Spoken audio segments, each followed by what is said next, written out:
So আমি কালি হৈ যোৱা APSC প্ৰিলিমছৰ কুৱেশ্যন পেপাৰ আজি এনালিসিস কৰিম আৰু আজিৰ ক্লাছটো হ'ব পাৰ্ট 1 আৰু ভাল কথাটো এইটো যে career ক্লাছত আমি কভাৰ কৰা জেনাৰেল ষ্টাডিজ পেপাৰত প্ৰায়বিলাক প্ৰশ্ন আহিছে আৰু more than 100 প্লাস আমাৰ ক্লাছৰে পৰা ষ্টুডেন্টছে এই পেপাৰখনত স্কোৰ কৰিবলৈ সম্ভৱ হৈছে ওকে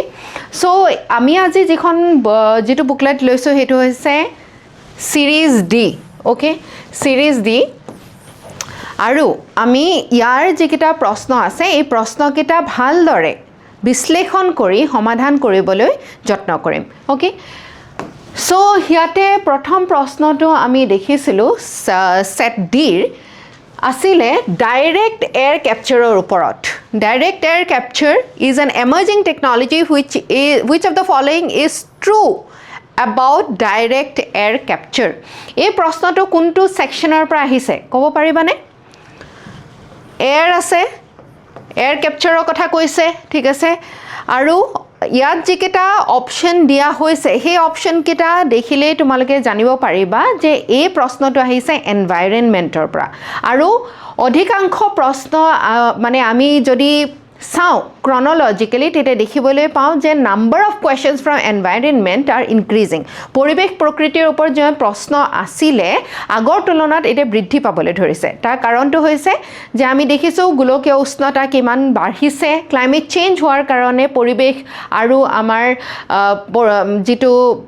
পৰিবেশ বতাহ ইত্যাদি আছে ঠিক আছে এইখিনি পৰিৱৰ্তন হোৱাৰ কাৰণে আমাৰ কিমান ডাঙৰ সমস্যা গুটেই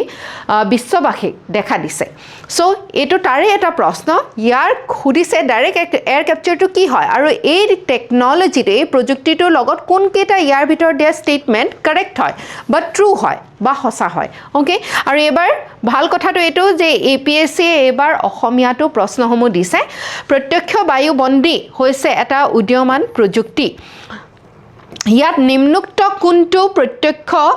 বায়ুবন্দীৰ ক্ষেত্ৰত সত্য প্ৰশ্নটো দুইটা মাধ্যমত দিয়াৰ কাৰণে দুইটা ভাষাত দিয়াৰ কাৰণে এটা মানুহৰ কাৰণে সমাধান কৰিবলৈ সহজ হ'ব সো এটো কি হয় টেকনলজিটো বেসিক্যালি এটো এটা টেকনলজি যাৰ দ্বাৰা আমাৰ যে পৃথিৱীত যিমান বেছি আমাৰ বায়ুমণ্ডলত যিমান বেছি কাৰ্বন ডাই অক্সাইড বৃদ্ধি হৈছে সেই কাৰ্বন ডাই অক্সাইডে কি কৰিছে গোলকীয় উষ্ণতা বা আমাৰ যেটো গ্লোবেল টেম্পাৰেচাৰ আছে এই গোলকীয় উষ্ণতাটো বঢ়াই নিয়াত সহায় কৰিছে যেটো কাৰণত আমাৰ পৃথিৱীখন দিনক দিনে বেছি গৰম হ'বলৈ ধৰিছে বা আমাৰ গুটেই পৰিবেশ প্ৰকৃতি পৰিৱৰ্তন হৈছে আমাৰ যেটো জলবায়ু পৰিৱৰ্তন হোৱা বুলি কোৱা হয় সেই জলবায়ু পৰিৱৰ্তনৰ লগত পুনপটীয়াকৈ জড়িত ওকে এনেকুৱা এটা টেকনলজি এতিয়া আমাৰ মাজত আহিছে যেটো টেকনলজি যেটো প্ৰযুক্তি ব্যৱহাৰ কৰি এই যেটো কাৰ্বন ডাই অক্সাইড আমি আমাৰ বতাহত বা আমাৰ বায়ুমণ্ডলত পোৱা এই বতাহত বায়ুমণ্ডলত পোৱা এই কাৰ্বন ডাই অক্সাইডটো ক্যাপচাৰ কৰিব পৰা যায় ক্যাপচাৰ কৰি পেলাই কি কৰা যায় ক্যাপচাৰ মানে ইয়াক বন্দী কৰিব পৰা যায় আৰু বন্দী কৰি পেলাই তাক বেলেগ কৰি ইয়াক বেলেগ কিবা কামত ব্যৱহাৰ কৰিব পৰা যায় ঠিক আছে সো ইট ইজ ইয়াত দিছে চাৰিটা অপশন প্ৰথমটো কৈছে it is a technology used to segregate carbon dioxide from the atmosphere for storage or other use যেটো আমাৰ কাৰ্বন ডাই অক্সাইড বায়ুত থাকে তাক বেলেগ কৈ উলিয়াই আনি বেলেগ কিবা কামত আমি ব্যৱহাৰ কৰিব পাৰো বা তাক আমি ষ্ট'ৰ কৰিব পাৰো তাক আমি কি কৰিব পাৰো তাক আমি ডাইৰেক্টলি পৃথিৱীৰ বেলেগ কিবা কাৰণত ব্যৱহাৰ কৰিব পাৰো সেকেন্ড অপশন দিছে this technology enables us to capture carbon dioxide from atmosphere and release it in the ocean যে এই কাৰ্বন ডাই অক্সাইডটো আমি ধৰিম আৰু ওশেন বা আমি সাগৰ সমূহত এৰি দিম তৃতীয়টো কৈছে this technology enables us to chemically break down carbon dioxide from captured air into carbon and oxygen যেগে কাৰ্বন ডাই অক্সাইডটো আমি ধৰি পেলাই কাৰ্বন আৰু অক্সিজেন পৃথক কৰি পেলাই আমি ইয়াক কি কৰিম কেমিক্যালি ব্ৰেক কৰিম আৰু একেবাৰে লাষ্টৰ ডি অপশনটো দিছে none of the above ইয়াৰে ভিতৰত কোনটো শুদ্ধ হয় তাই আমি যদি চাও তেতিয়া দেখিবলৈ পাওঁ যে এইটো এটা বহুত নতুন প্ৰযুক্তি যিটোৱে নেকি কাৰ্বন ডাই অক্সাইড আমাৰ বায়ুমণ্ডলৰ পৰা ধৰি আনি পেলাই বেলেগকৈ ষ্ট'ৰ কৰাত বা বেলেগ কিবা কামত ব্যৱহাৰ কৰাত সহায় কৰে so A is the correct option তাৰ মানে এনভাইৰনমেণ্ট আৰু সায়েন্স এণ্ড টেক বা নতুন প্ৰযুক্তিত কি নতুনত্ব আহিছে কি নতুন উদ্ভাৱন হৈছে তাৰ ওপৰত আমি ধ্যান দিব লাগিব এইটো এটা কাৰেণ্ট এফেয়াৰ্ছ বেসড কোৱেশ্চন হয় ওকে নেক্সট কোৱেশ্চনটো হৈছে তোমালোকে সকলোৱে কোৱেশ্চন পেপাৰখন ভালদৰে দেখিবলৈ পাইছানে কোৱেশ্চনখিনি ভালদৰে দেখিব পাইছানে দেখি পাইছানে Which of the following statements about Green Climate Fund is not true? Green Climate Fund এনেকুৱা এটা ডাঙৰ আমাৰ কি হয় নিধি মানে কি ফাণ্ড এনেকুৱা এটা ডাঙৰ নিধি যাৰ দ্বাৰা আমি ক্লাইমেট চেঞ্জ বা আমাৰ পৰিৱেশৰ ওপৰত ভাল কিবা কাম কৰিবৰ কাৰণে এই ফাণ্ডটো ব্যৱহাৰ কৰা হয় বিশেষকৈ যিবিলাক ধনী দেশ আছে যিবিলাক যথেষ্ট উন্নত মানৰ বা যথেষ্ট প্ৰগতিশীল দেশ আছে তেওঁলোকে কিছুমান ফাণ্ড জেনেৰেট কৰে এই নিধিটো জেনেৰেট কৰিছে যাতে এই দুখীয়া যিবিলাক ৰাষ্ট্ৰ আছে তেওঁলোকে তাক ব্যৱহাৰ কৰি আমাৰ ক্লাইমেট চেঞ্জ বা আমাৰ জলবায়ু পৰিৱৰ্তনৰ কাৰণে গুৰুত্বপূৰ্ণ সিদ্ধান্ত গ্ৰহণ কৰিব পাৰে এই গ্ৰীণ ক্লাইমেট ফাণ্ডটো চাবা দেই এই কুৱেশ্যনটো আগতেও UPSC প্ৰশ্ন সুধিছে এইটো কাৰণে গুৰুত্বপূৰ্ণ কাৰণ মই তোমালোকক প্ৰায়ে কৈ থাকোঁ যে প্ৰিভিয়াছ ইয়াৰ PYQ কৰাটো কিমান বেছি গুৰুত্বপূৰ্ণ এই যদি প্ৰিভিয়াছ ইয়াৰ UPSC কোৱেশ্চনছ তোমালোকে চালাহেঁতেন গ্ৰীণ ক্লাইমেট ফাণ্ডৰ ওপৰত প্ৰশ্ন দেখিছা তোমালোকে দেখিবলৈ পাবা আৰু সেই গ্ৰীণ ক্লাইমেট ফাণ্ডৰ ওপৰতে আকৌ APSC প্ৰশ্ন সুধিছে তাৰমানে থিমছবিলাক যিবিলাক মানে বিষয়বস্তুৰ ওপৰত গুৰুত্ব আৰোপ UPSC কৰে APSCও ঠিক তেনেধৰণে সেইকেইটা বিষয়বস্তুৰ ওপৰত গুৰুত্ব দিয়া দেখিবলৈ পোৱা যায় সেইকাৰণে প্ৰিলিমছৰ কাৰণে বা মেইনছৰ কাৰণে UPSC আৰু APSC দুয়োটাৰে প্ৰিভিয়াছ ইয়াৰ কুৱেশ্যনছ কৰাটো ইমান বেছি গুৰুত্বপূৰ্ণ আৰু ইয়াক ৰিলেটেড চাৰিটা আমাৰ অপশ্যন দিছে তাৰে ভিতৰত কোনটো কাৰেক্ট নহয় সেইটো সুধিছে এইটো বহুত গুৰুত্বপূৰ্ণ যে তোমালোকে যেতিয়া প্ৰশ্ন কাকতখন এনেদৰে পোৱা তোমালোকে কি সুধিছে কিৱৰ্ড কেইটা এনেকৈ গোল কৰি লোৱাটো অতি গুৰুত্বপূৰ্ণ কোনটো শুদ্ধ নহয় সেয়া সুধিছে it is the largest climate finance in the world আমি যদি চাওঁ United nations framework on convention on climate change UNFCCC এই সংস্থাটোৰ অধীনত গোটেই বিশ্বৰ আটাইতকৈ ডাঙৰ নিধি হৈছে এইটো গ্ৰীণ ক্লাইমেট ফাণ্ড ঠিক আছে আৰু ইণ্ডিয়াৰ ছেকেণ্ড অপশ্যনটো দিছে India receives funding for projects under green climate fund আমাৰ ভাৰতবৰ্ষেও এই গ্ৰীণ ক্লাইমেট ফাণ্ডৰ অধীনত যি নিধিৰ পইচা আছে বা যিখিনি মানে জমা ধন আছে এই ধন ব্যৱহাৰ কৰিবলৈ সুযোগ পায় ঠিক আছে This fund was established within the framework of UNFCCC. মই ইতিমধ্যে কৈছোঁ এই ফাণ্ডটো UNFCCC ৰ অধীনত বনোৱা হৈছে The headquarters of Green Climate Fund is Geneva, Switzerland. প্ৰায়ে আমি দেখোঁ গুৰুত্বপূৰ্ণ আন্তঃৰাষ্ট্ৰীয় সংস্থাবিলাকৰ হেডকোৱাৰ্টাৰ জেনেভা ছুইজাৰলেণ্ডত থাকে কিন্তু গ্ৰীণ ক্লাইমেট ফাণ্ডৰ যিটো হেডকোৱাৰ্টাৰ আছে এইটো আছে ইনকিয়ন সাউথ কোৰিয়াত ঠিক আছে তাৰ মানে ইয়াত কি প্ৰশ্নটো সুধিছিলে ইয়াৰে ভিতৰত ভুলটো কোনটো হয় নট ট্ৰুটো কিন্তু হয় এতিয়া তোমালোকে ক'ব পাৰিবা কোনটো ভুল হয় ইয়াৰ ভিতৰ অপশ্যন ডি ঠিক আছে 3 নম্বৰ প্ৰশ্নটো সুধিছে যে consider the following statements about quantum computing আৰু কোৱান্টাম কম্পিউটিংৰ ওপৰতো UPSC প্ৰিভিয়াছ ইয়াৰ কুৱেশ্যনছ সুধিছে তাৰমানে দেখিছানে কিমান বাৰ ৰিপিট হৈছে একেই থিম UPSC সোধা থিম আৰু APSC যিকেইটা প্ৰশ্ন সুধিছে প্ৰায়বিলাক ৰিপিট হৈছে কোৱান্টাম কম্পিউটিংৰ ওপৰতো UPSC আগতে 2026তো এটা প্ৰশ্ন সুধিছে 2021তো এটা প্ৰশ্ন সুধিছে ঠিক আছে এটো কি হয় it is a rapidly advancing field that uses quantum mechanics to process information using qubits instead of binary bits. Normally আমি কম্পিউটাৰ বিলাকত কি দেখো 0 আৰু 1 এই দুটা বাইনাৰী বিটস ব্যৱহাৰ হোৱা দেখিবলৈ পাওঁ কিন্তু কোৱান্টাম কম্পিউটিংত কিউবিটস ব্যৱহাৰ হয় ডেফিনেটলি ইয়েস আৰু তাৰ কাৰণে কোৱান্টাম শব্দটো প্ৰভাৱ পৰিছে নামটোত প্ৰভাৱ পৰিছে many computer giants in the world are competing to produce working models of quantum computers এটা কি হৈছে quantum computers আমি নরমালি আমাৰ যেটো জীবন আছে ঠিক আছে আমাৰ নৰমাল জীবনত আমি quantum computers কমকৈ দেখিবলৈ পাওঁ কাৰণ quantum computers আৰু তোমালোকে যদি সোৱা ইয়াৰ কাৰণে বিশেষ ধৰণৰ এটা মানে পৰিস্থিতি বা এনভায়ৰনমেন্টৰ প্ৰয়োজন হয় একদম পুৰা ভাল ল্যাবৰ প্ৰয়োজন হয় ৰেফ্ৰিজাৰেশ্যনৰ প্ৰয়োজন হয় যিখিনিৰ কাৰণে ইমান কমপ্লেক্স হৈ আছে যদিও নেকি কোৱাণ্টাম কম্পিউটিঙে আমাৰ জীৱনৰ বহুত ডাঙৰ ডাঙৰ সমস্যা সমাধান কৰিব পাৰে কিন্তু আমি আমাৰ সচৰাচৰৰ জীৱনত ইয়াক ব্যৱহৃত হোৱা এতিয়ালৈকে দেখিবলৈ পোৱা নাই কাৰণ ইয়াক ইউজেবল ফৰ্মত ৱৰ্কিং মডেলছত প্ৰডিউচ কৰিব পৰা যোৱা নাই এতিয়ালৈকে আৰু বহুখিনি কম্পিউটাৰ জায়েণ্টছ ডাঙৰ ডাঙৰ কম্পিউটাৰ কোম্পানীসমূহে এই কোৱাণ্টাম কম্পিউটিংটো কেনেকৈ আমাৰ সাধাৰণ জীৱনতো আনিব পৰা যায় তাৰ কাৰণে কৰি আছে কাম Majorana 1 by Microsoft is world's first quantum processor powered by topological qubits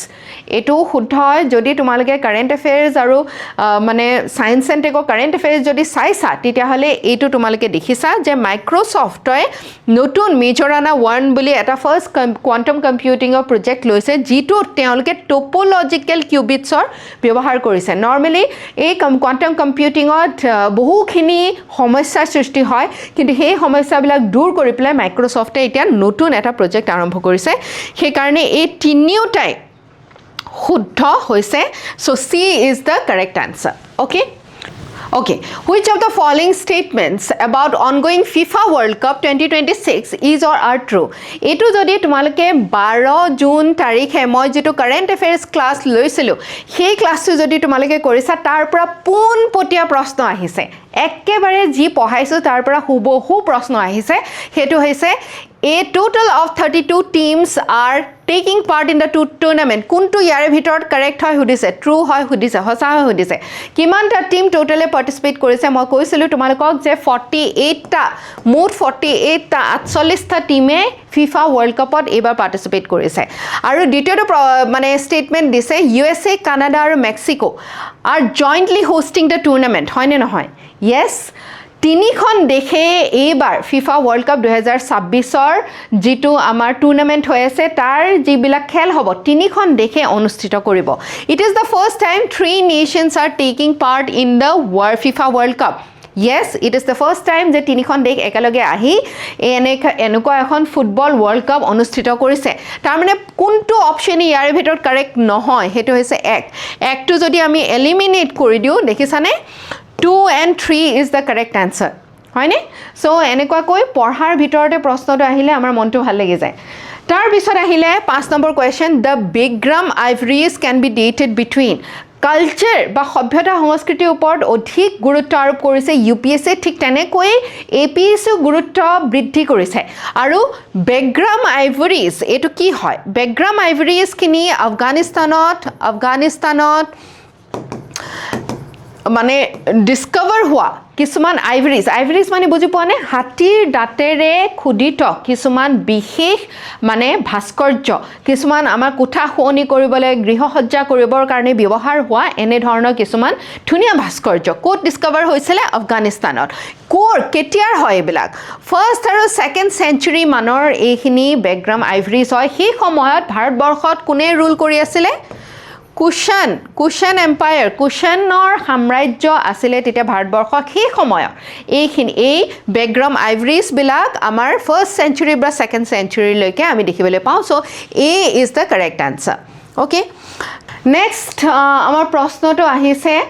rock cut caves in Udayagiri and Khandagiri hills in Orissa rock cut caves of Udayagiri Khandagiri hills in Orissa এই প্ৰশ্নটো ইউপিএসসি আগতে হুদিছে তাৰ মানে আৰু এটা প্ৰশ্ন আমি পালো যেটো ইউপিএসসি থিমৰ পৰা ৰিপিট কৰা হৈছে ঠিক আছে কোৱেশ্চনটো কি উদয়গিৰি আৰু খণ্ডগিৰি হিলছ এই পাহাৰসমূহ আমি ক'ত দেখিবলৈ পাওঁ ওড়িশাত দেখিবলৈ পাওঁ এটো আকৌ আৰ্ট এণ্ড কালচাৰ বা আমাৰ কলা সংস্কৃতিৰ এটা প্ৰশ্ন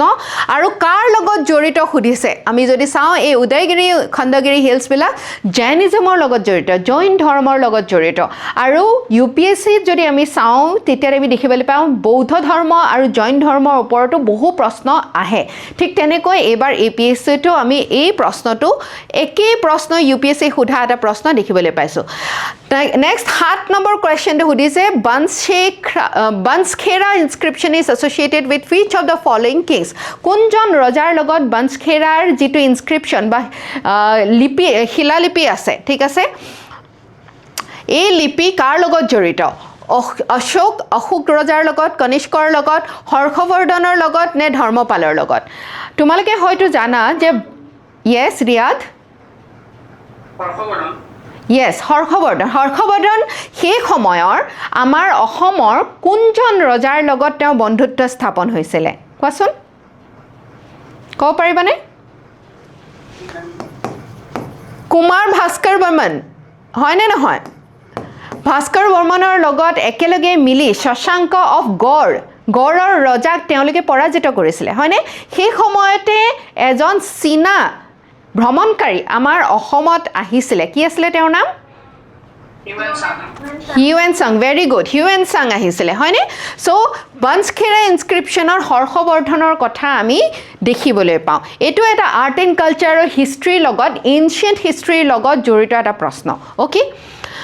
নেক্সট প্ৰশ্নটো সুধিছে 8 নম্বৰ প্ৰশ্নটো ancient river of Saraswati mentioned in Rig Veda is identified with which of the following rivers এইটো প্ৰশ্ন আকৌ UPSC প্ৰিভিয়াছলি সোধা প্ৰশ্ন সৰস্বতী নদীখনৰ ওপৰত প্ৰশ্ন UPSC সুধিছে একেটা থিমতে আকৌ APSC প্ৰশ্ন সুধিছে তাৰমানে কি তোমালোকে বাৰে বাৰে কি দেখিছা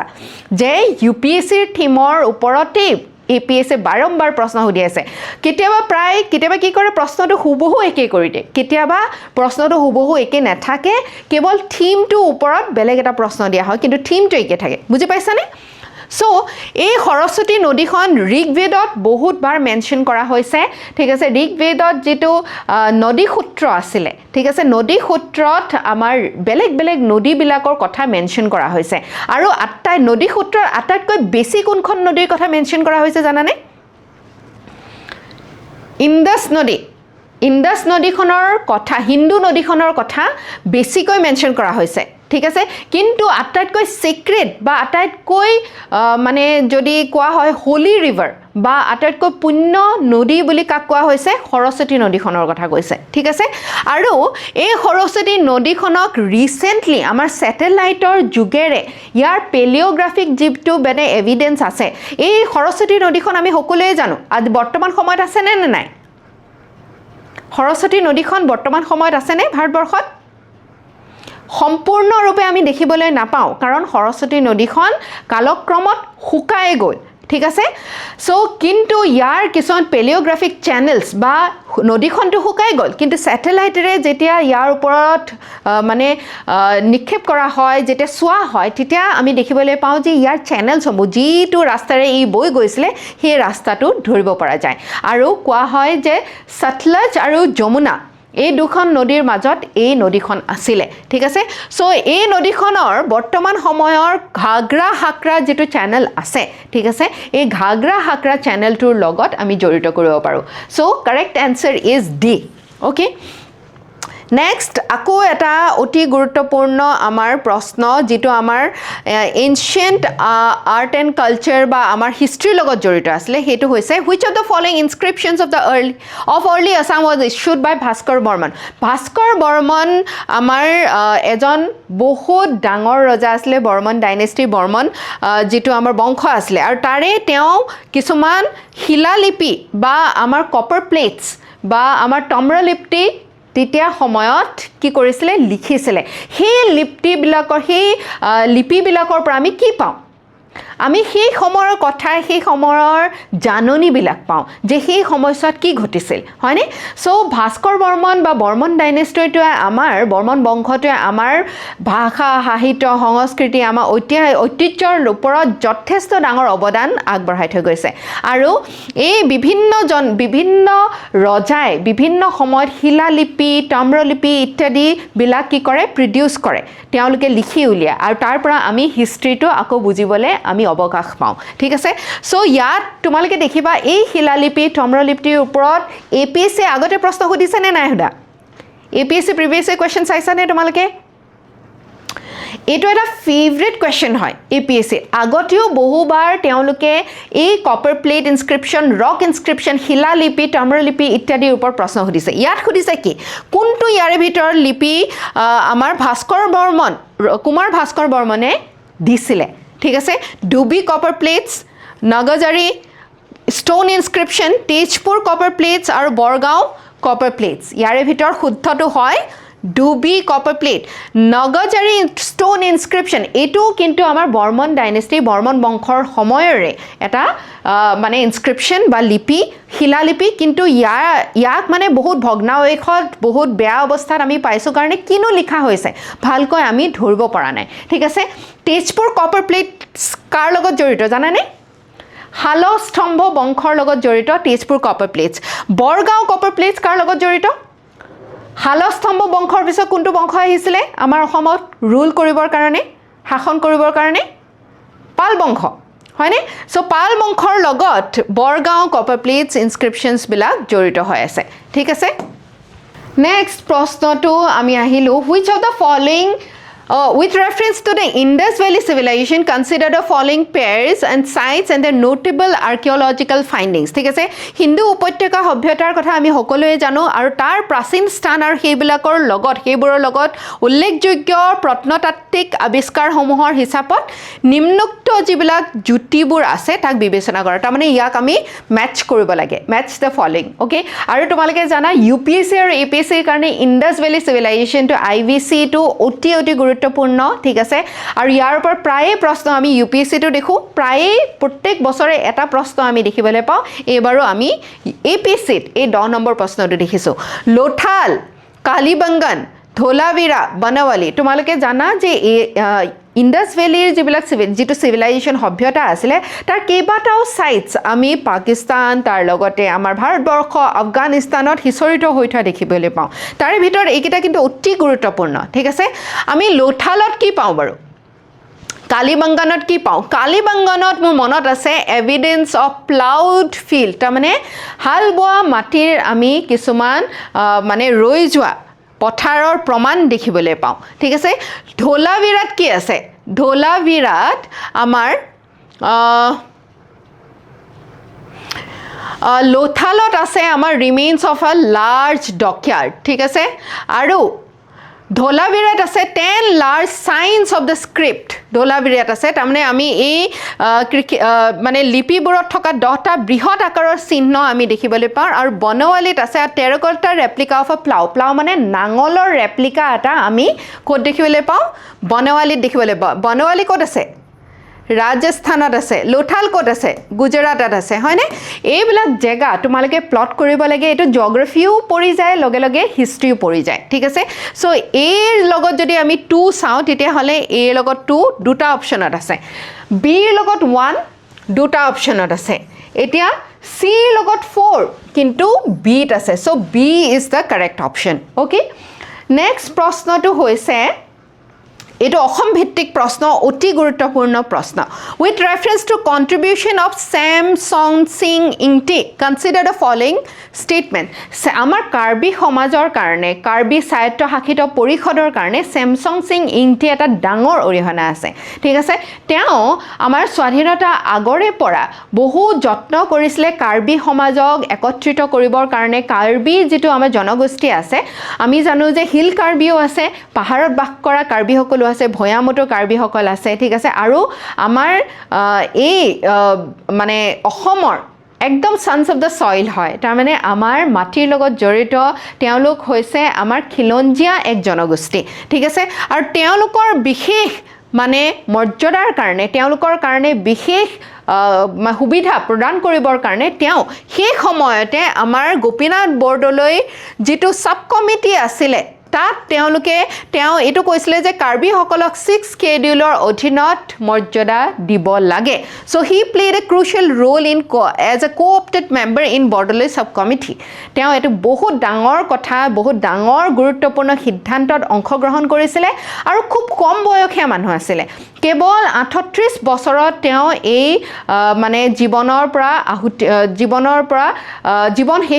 শেষ হৈ গ'ল তেওঁ মৃত্যুবৰণ কৰিলে কেৱল 38 ইয়াৰ্ছত তেওঁ যিমান অৱদান এই জনগোষ্ঠীটোৰ কাৰণে আগবঢ়াই থৈ গৈছে সেইখিনি উল্লেখনীয় কথা ঠিক আছে দ্বিতীয়টো সেন্টেন্স দিছে he encourage scattered Karbi groups to settle in Mikir hills to acquire government facilities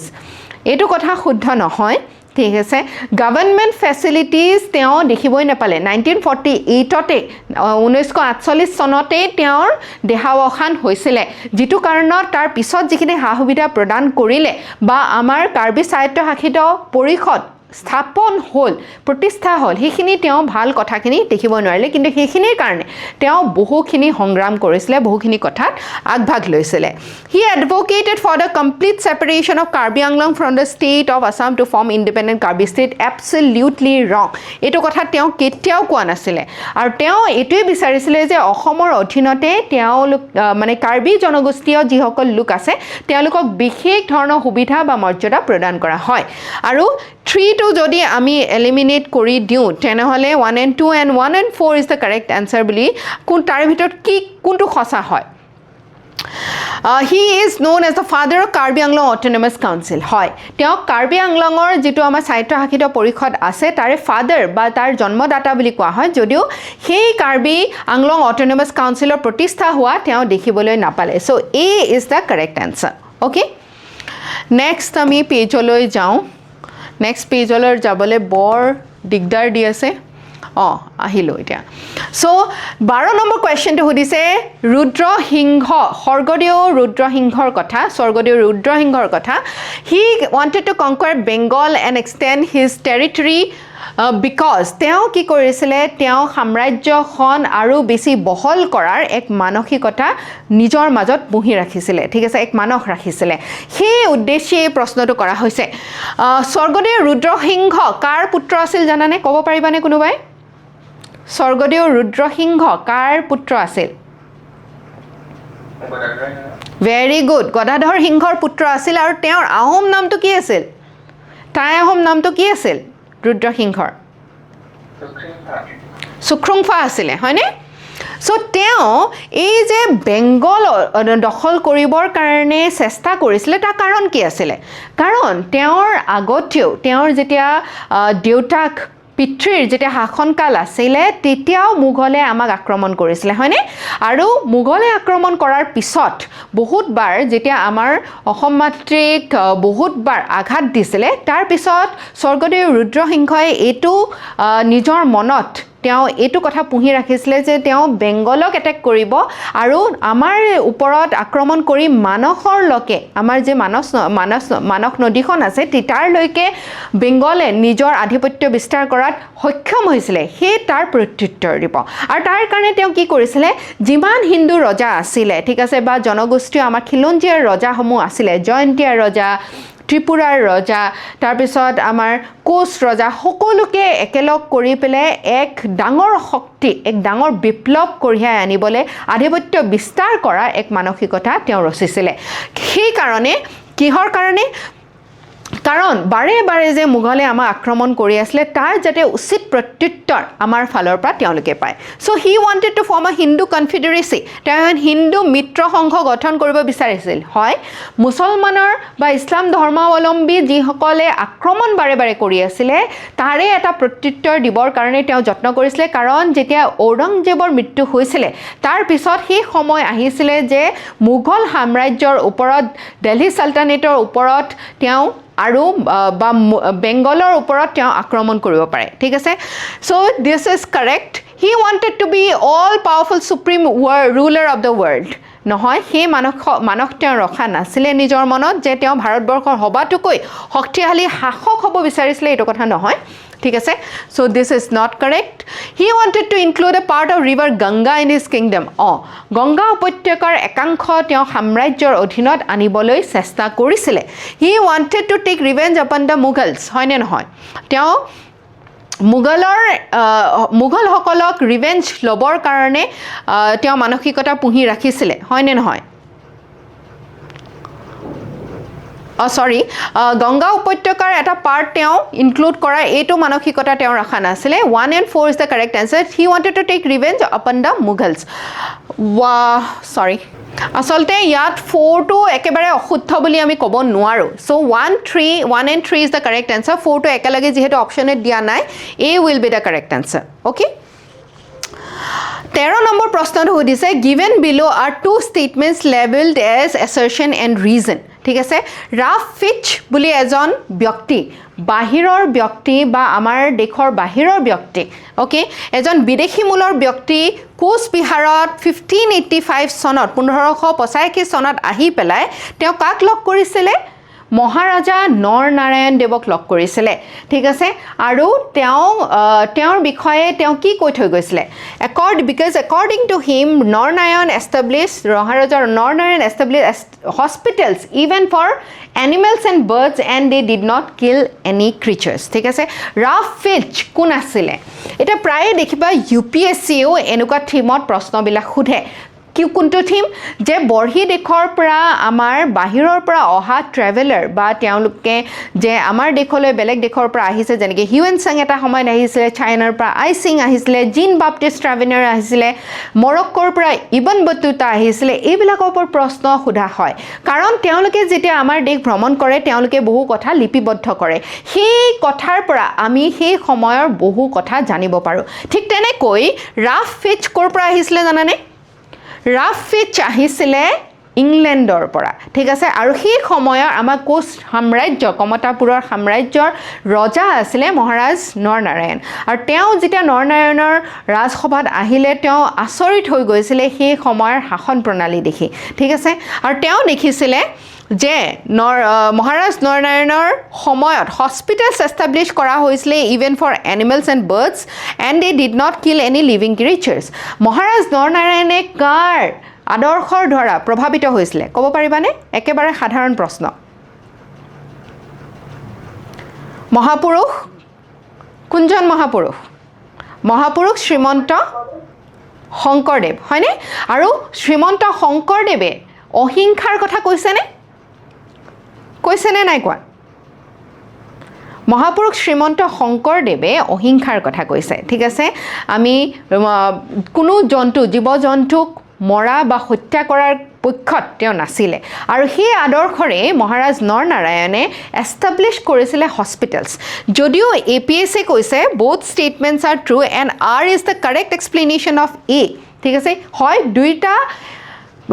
অপচনে শুদ্ধ হয় কিন্তু কাৰেক্ট এক্সপ্লেনেশ্যন এইটো নহয় ঠিক আছে ৰিজনটো এইটো এক্সপ্লেনেশ্যনটো এইটো নহয় যে এইজন ট্ৰেভেলাৰ অহাৰ পিছত মহাৰাজ নৰনাৰায়ণে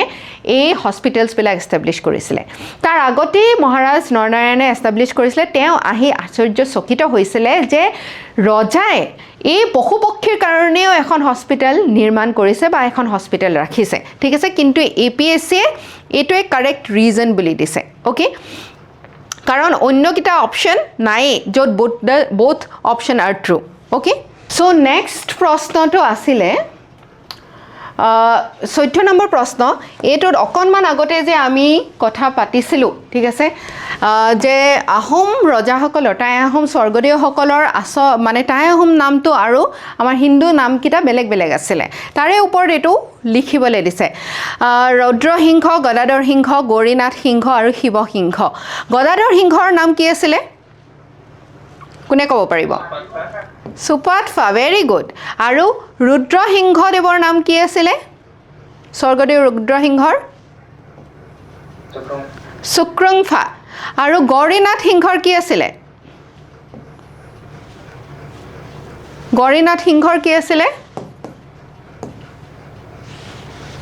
সো এৰ লগত যদি আমি 2 চাওঁ ঠিক আছে তো কোনটো হ'ব এৰ লগত 2 থকা এইটোৱে আছে ওকে এৰ লগত 2 থকা এৰ লগত 2 থকা এইটোৱে আছে B1 C4 আৰু সোহিত পুংফা গৌৰীনাথ সিংহৰ নাম এই বস্তুটো আমি যদি দুটাও জানো ঠিক আছে মই এই দুটাৰ মাজত কনফিউজ হৈ গৈছিলোঁ এই দুটাৰ কথা মই ভালদৰে জানিছিলোঁ এই দুটা নামৰ কথা সো মই এইটো কৰিব পাৰিলোঁ ওকে ঠিক তেনেকৈ তোমালোকেও যদি দুটাও জানা 50%টো জানা তোমালোকে সাহস লৈ পেলাই এনসাৰটো কৰি আহিব লাগে ওকে এইটো আৰু এটা প্ৰশ্ন যেটো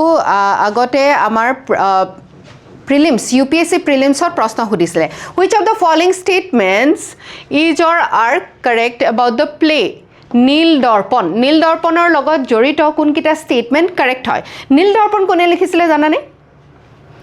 যদি UPSC previous question চাইছা তেনেহলে এই প্ৰশ্নটো দেখিছা দীনবন্ধু মিত্ৰয়ে নীল দৰ্পণ লিখিছিলে কেতিয়া লিখিছিলে যেতিয়া ইণ্ডিগো নীল খেতি কৰিবৰ কাৰণে ব্ৰিটিছসকলে খেতিয়কসকলক বাধ্য কৰিছিলে শোষণ কৰিছিলে সেই যিটো অধ্যায় আছিলে তাৰ ওপৰত নীল দৰ্পণখন লিখি উলিয়াইছিলে কেতিয়া লিখি উলিয়াইছিলে 1860 ঠিক আছে আৰু আমাৰ বেংগলৰ এই লোকসকলৰ যিসকল খেতিয়ক আছে তেওঁলোকক কেনেকৈ ইউৰোপিয়ান ইণ্ডিগো প্লান্টাৰ্ছবিলাকে বা নীল খেতি কৰিবলৈ বাধ্য কৰিছিলে তাৰ ওপৰত লিখিছিলে ঠিক আছে সো অথৰ দুজনটোতো নহয় অথৰ দীনবন্ধু মিত্ৰ 2 নম্বৰটো ৰং হয় 2টো যদি আমি কাটি দিওঁ 1 3 আৰু 4 is the correct answer okay next কোৱেশ্চনটো হৈছে who was the first propounder of passive resistance এইটো এটা টপিক যেটো ইউপিএসসিৰ থিমতে আকৌ প্ৰশ্ন সুধিছে ঠিক আছে পেছিভ ৰেজিষ্টেন্স মানে কি হয় পেছিভ ৰেজিষ্টেন্স আমি কেতিয়া দেখিবলৈ পাইছিলো আমাৰ স্বাধীনতা সংগ্ৰামত কাৰ কাৰ নাম জড়িত হৈ আছে পেছিভ ৰেজিষ্টেন্সৰ লগত কোৱাচোন বাল গংগাধৰ তিলক তেখেতৰ নাম জড়িত হৈ আছে নে পেছিভ ৰেজিষ্টেন্সৰ লগত তেওঁ স্বদেশী আন্দোলনৰ দ্বাৰা আমাৰ পেছিভ ৰেজিষ্টেন্স বা অসমীয়াত কি বুলি কয় নিষ্ক্ৰিয় প্ৰতিৰোধ ঠিক আছে এই মতবাদৰ বিশেষ আদৰ্শত তেওঁ বিশ্বাসী আছিল কিন্তু অৰবিন্দই ঘোষে ইয়াক ডক্ট্ৰিনৰ ৰূপ দিলে ঠিক আছে ডক্ট্ৰিন মানে ইয়াক পদ্ধতিগতভাৱে বিশ্লেষণ কৰা আৰু ইয়াৰ গোটেই দৰ্শনটো উলিয়াই অনাৰ কাৰণে কোনে আটাইতকৈ ডাঙৰ অৰিহণা যোগাইছিলে হেয়া হৈছিলে অৰবিন্দ ঘোষ ঠিক আছে সো অৰবিন্দ ঘোষক আমি first propounder of doctrine of passive resistance বুলি কম কিন্তু সিম্পল যদি এই প্ৰশ্নটো এনেকৈ আহিলেহেঁতেন who was the first propounder of passive resistance in India তেতিয়া আমি হয়তো বাল গংগাধৰ তিলকৰ নাম ল'বলগীয়া হ'ল হয় ঠিক আছে ওকে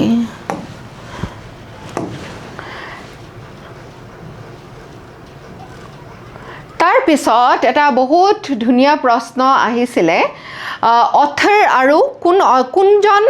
লেখকে কোনখন কিতাপ লিখিছে প্ৰায় আমি এপিএসসিত লেখক আৰু কিতাপৰ কথা প্ৰশ্ন আমি দেখিবলৈ পাওঁ এই প্ৰশ্নটো বহুতেই ধুনীয়া প্ৰশ্ন কাৰণ ইয়াৰ লগত ঐতিহ্য আমাৰ হিষ্ট্ৰী ইতিহাস জড়িত হৈ আছে ইয়াত সুধিছে হেম সৰস্বতী দেৱে কোনখন কিতাপ লিখিছিলে বকুল কায়স্থই কোনখন কিতাপ লিখিছিলে কবিৰাজ চক্ৰৱৰ্তীয়ে কোনখন কিতাপ লিখিছিলে দুতিৰাম হাজৰিকাই কোনখন কিতাপ লিখিছিলে ঠিক আছে হেম সৰস্বতী কোনটো সময়ৰ লেখক বাৰু মনত আছে নে তোমালোকৰ ক'ব পাৰিবানে মহাপুৰুষ শ্ৰীমন্ত শংকৰদেৱৰ সেই সময়ৰ লেখক নে তাৰ আগৰ নে তাৰ পিছত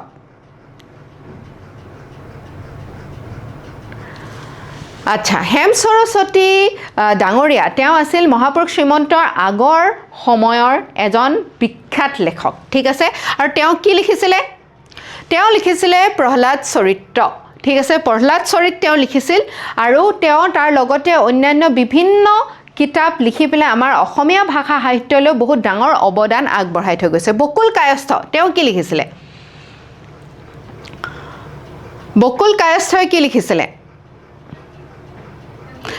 কিতাবত মঞ্জৰী ঠিক আছে কিতাবত মঞ্জৰী এখন কিহৰ ওপৰত কিতাপ আছিলে জানানে তোমালোকে কিতাবত মঞ্জৰীখন আছিলে আমাৰ হিসাব গণিত ঠিক আছে একাউন্টেন্সিৰ ওপৰত এখন ধুনীয়া কিতাপ ঠিক আছে আৰু এটা সময় যেনেকৈ লীলাৱতী লিখা হৈছিলে ঠিক আছে সংস্কৃত ভাষাত হে তেনেকৈ আমাৰ অসমীয়া ভাষাত ম্যাথমেটিক্স বা গণিতৰ ওপৰত সেই সময়ত কাৰ সময়ত মহাপুৰুষ শ্ৰীমন্ত শংকৰদেৱৰ সময়ত লিখা কিতাপ গণিতৰ ওপৰত কিতাপ লিখি উলাইছিলে বকুল কায়স্থই কবিৰাজ চক্ৰৱৰ্তী তেওঁ কি লিখিছিলে কবিৰাজ চক্ৰৱৰ্তী কোন সময়ৰ ৰজা আছিলে জানেনে আমাৰ স্বৰ্গদেউ ৰুদ্ৰসিংহ ঠিক আছে আমাৰ বৰকুঁৱৰী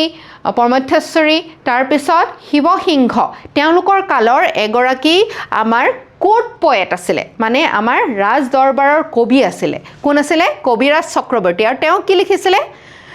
কলি ভাৰত বুৰঞ্জী লিখিছিলে ঠিক আছে আৰু এইকেইটা যদি আমি মেচ কৰোঁ তেতিয়া আমি কি দেখিবলৈ পাওঁ হেম সৰস্বতীয়ে কি লিখিছিলে এইটো হেম সৰস্বতীয়ে প্ৰহ্লাদ চৰিত্ৰ লিখিছিলে বকুল কায়স্থই কিতাবত মঞ্জৰী লিখিছিলে A2 B3 আৰু কিবা আছে নেকি C4 ঠিক আছে কবিৰাজ চক্ৰৱৰ্তী সৰি এই হংস সূৰ্য বধ লিখিছিলে আৰু দুটিৰাম হাজৰিকাই লিখিছিলে কলি ভাৰত বুৰঞ্জী সৰি দুটিৰাম চৌধুৰী দুটিৰাম হাজৰিকা কোনটো সময়ৰ লেখক আছিলে জানানে তোমালোকে তেওঁ আছিলে মডাৰ্ণ এজৰ ওকে আৰু তেওঁ লিখিছিলে কলি ভাৰত বুৰঞ্জী ওকে নেক্সট আৰু এজন ট্ৰেভেলাৰৰ কথা প্ৰশ্ন সোধা হৈছে 19 নম্বৰ প্ৰশ্নত ফ্ৰেঞ্চ ট্ৰেভেলাৰ জীন বাপ্টিষ্ট চেভেলিয়াৰ ঠিক আছে আৰু এজন একেই ধৰণৰ নামৰ এজন ফ্ৰেঞ্চ ফৰাচী ট্ৰেভেলাৰৰ নাম তোমালোকে ক'ব পাৰিবানে হিষ্ট্ৰীত আছে তেখেতৰ নাম উল্লেখ কৰা হৈছে জীন বাপ্টিষ্ট একে আৰু কি ট্ৰেভেনিয়াৰ এনচিআৰটি তেওঁৰ বিষয়ে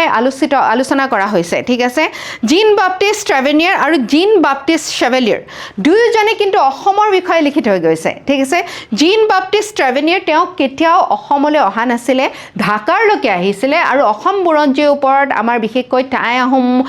সাম্ৰাজ্যৰ সময়ত কেনেকুৱা ধৰণে আমাৰ গোটেই গভৰ্নেন্স বা গোটেই এডমিনিষ্ট্ৰেশ্যনটো চলিছিলে তাৰ ওপৰত লিখি থৈ গৈছে আমাৰ ৰাজকীয় কি ব্যৱস্থাপনা আছিল আমাৰ পাইক সিস্টেমটোৰ ওপৰত কথা লিখি থৈ গৈছে তাৰ লগতে মৈদামসমূহৰ ওপৰত কথা লিখি থৈ গৈছে কিন্তু একেই ফ্ৰেঞ্চ এজন ট্ৰেভেলাৰ জীন বাপ্টিষ্ট চেভেলিয়াৰ তেওঁ কিন্তু আমাৰ অসমলৈ আহিছিলে ঠিক আছে আৰু আহি পেলাই আমাৰ অসমৰ বিশেষ 18th century আহি পেলাই আহোম কেপিটেলৰ আৰু ট্ৰেডৰ বিষয়ে আমাৰ বেপাৰ বাণিজ্যৰ বিষয়ে লিখি থৈ গৈছিলে তেওঁ কাৰ ৰাজত্বকালত আহিছিলে তেওঁ আহিছিলে ৰাজেশ্বৰ সিংহৰ ৰাজত্বকালত ওকে আৰু জীন বাপ্টিষ্ট ট্ৰেভেনিয়াৰ তেওঁ কোনটো শাসনকালত আহিছিলে কাৰ শাসনকালত আহিছিলে তেওঁ আহিছিলে জয়ধ্বজ সিংহৰ শাসনকালত ওকে আজিৰ একেবাৰে লাষ্ট প্ৰশ্নটো আমি কৰিম সেইটো হৈছে 20 নম্বৰ প্ৰশ্নটো আৰু এই প্ৰশ্নটো UPSCৰ প্ৰিভিয়াছ ইয়াৰ কোৱেশ্চন হয় ঠিক আছে সুধিছে কি Arrange the following rock systems of India in chronological order of formation. ঠিক আছে তাৰমানে কোনটো rock system কেতিয়া আমাৰ পৃথিৱীৰ ভূখণ্ডত আমি সৃষ্টি হোৱা দেখিবলৈ পাওঁ ওকে এটো কোনটো সাবজেক্টৰ প্ৰশ্ন rock systemৰ কথা সুধিছে জিঅ'গ্ৰাফিৰ প্ৰশ্ন হয়নে আৰু আমাৰ জিঅ'লজিৰ প্ৰশ্ন জিঅ'লজিত আমি কি পঢ়ো আমাৰ ভূখণ্ডত কি ৰক ষ্ট্ৰাকচাৰছ ইত্যাদি আছে ৰাইট সো জিঅ'গ্ৰাফিৰ প্ৰশ্ন এটো আৰু তোমালোকে হয়তো শুনিছা Dharwar rock system Vindhyan rock system Archaean rock system Gondwana rock system ইয়াৰ ভিতৰত আটাইতকৈ পুৰণি কোনটো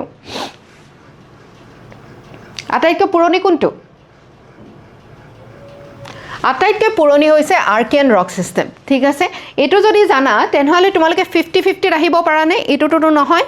তিনিটো আগত থাকিব লাগিব হয়নে নহয় 50-50 যেতিয়া তোমালোকে আহি যোৱা যদি এটলিষ্ট মই এটো জানো যে আৰ্কিয়ান ৰক সিস্টেমটো আটাইতকৈ পুৰণি ওকে তেতিয়া 50-50 মানে এই দুটাৰ ভিতৰতে কিবা এটা শুদ্ধ হ'ব লাগিব সেই ধৰণৰ ৰিস্ক তোমালোকে লৈ আহিবা 50-50 লকে যদি তোমালোকে গৈছা সেই প্ৰশ্নটো এৰি থৈ নাহিবা ঠিক আছে আৰ্কিয়ান ৰক সিস্টেমৰ পিছত আমি 2 পাও নে 1 পাও ওকে 2ত কি কৈছে ভিণ্ডিয়ান ৰক সিস্টেম আৰু 1ত কি কৈছে Dharwar rock system Vindhyan rock সিস্টেমটো মোৰ এটো মনত আছে এটো one of the newest okay so 1 টো কাৰেক্ট হ'ব সো 1 আৰু 2 আৰু 4 একেবাৰে লাষ্টত সাগে 4 টো আছে এটো 2 টো হয় okay so D is the correct answer okay so আজি আমি 20টা প্ৰশ্ন আলোচনা কৰিলো আৰু এই 20টা প্ৰশ্ন আলোচনা কৰাৰ পিছত বিশ্লেষণ কৰাৰ পিছত তোমালোকে কোনটো আটাইতকৈ ডাঙৰ কি টেক অৱে পাইছা এই লেসনটোৰ পৰা এই ক্লাছটোৰ পৰা আটাইতকৈ ডাঙৰ কথা কি গম পাইছা কোৱাচোন previous year question very good bhushana very good bhushana kashyap আটাইতকৈ ডাঙৰ কথাটো কৈছে previous year questions খিনি আমি চাব লাগিব কোৰ চাব লাগিব UPSC আৰু APSC yes UPSC আৰু APSC ৰ চাব লাগিব আৰু প্ৰশ্নবিলাক সম্পূৰ্ণ ৰূপত একেই ধৰণে আমি পাওনে হুবহু পাওনে বহু নহয় কিন্তু মানে টপিক খিনি একেই আৰু হয় absolutely correct আমি থিমস বিলাক ৰিপিট হোৱা দেখিবলৈ পাওঁ একদম একেই থিমত প্ৰশ্ন অহা দেখিবলৈ পাওঁ অধিকাংশ আমি যিমানখিনি কোৱেশ্চন কৰিলো 80% কোৱেশ্চন তোমালোকে চাবা একেই থিমত ৰিপিট হৈছে ওকে সো এইটো কথা মনত ৰাখি তোমালোকে যেতিয়া যিকোনো এটা টপিক পঢ়া সেই টপিকটো প্ৰিভিয়াছ ইয়াৰ কোৱেশ্চনছ কেনেকৈ আহিছিলে তাৰ ওপৰত গুৰুত্ব আৰোপ কৰিবা ওকে আৰু তোমালোকে হয়তো দেখিছা এনশিয়েন্ট আৰ্ট এণ্ড কালচাৰ আৰু হিষ্ট্ৰীৰ ওপৰত গুৰুত্ব বেছিকৈ এইবাৰ দিছে এই পেপাৰখনত okay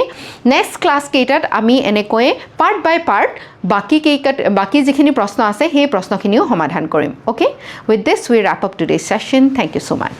we must wait for the official cut off ঠিক আছে আৰু ভাল পৰীক্ষাৰ্থীয়ে কেতিয়াও কাট অফ ডিছকাশ্যন নকৰে ঠিক আছে প্ৰিপাৰেশ্যনত ফ'কাছটো বেছিকৈ ৰাখে এইবিলাক কাট অফ ডিছকাশ্যন কিবা কিবি এইবিলাকত বহুত সময় নষ্ট হয় কাৰণ ওকে আৰু অলাগতিয়ালকৈ সময় নষ্ট হয় কাট অফৰ ডিছকাশ্যন নেৰাখি এতিয়া হৈছে মেইনছ প্ৰিপাৰেশ্যনৰ বতৰ এতিয়া চোৱা এতিয়া তুমি নেক্সট ইয়েৰ দিয়া এতিয়া যিটো সময় হৈছে ন প্ৰিলিমছৰ পিছত এতিয়া হৈছে মেইনছ প্ৰিপাৰেশ্যনৰ সময় ঠিক আছে regardless of your appearing for mains this year or the next year ঠিক আছে প্ৰিলিম স্পেচিফিক আমি প্ৰিলিমছৰ 2 মাহৰ আগত পঢ়িলে যথেষ্ট বুজিছানে সো তুমি এতিয়া 100% মেইনছৰ প্ৰিপাৰেশ্যনত ফ'কাছ কৰা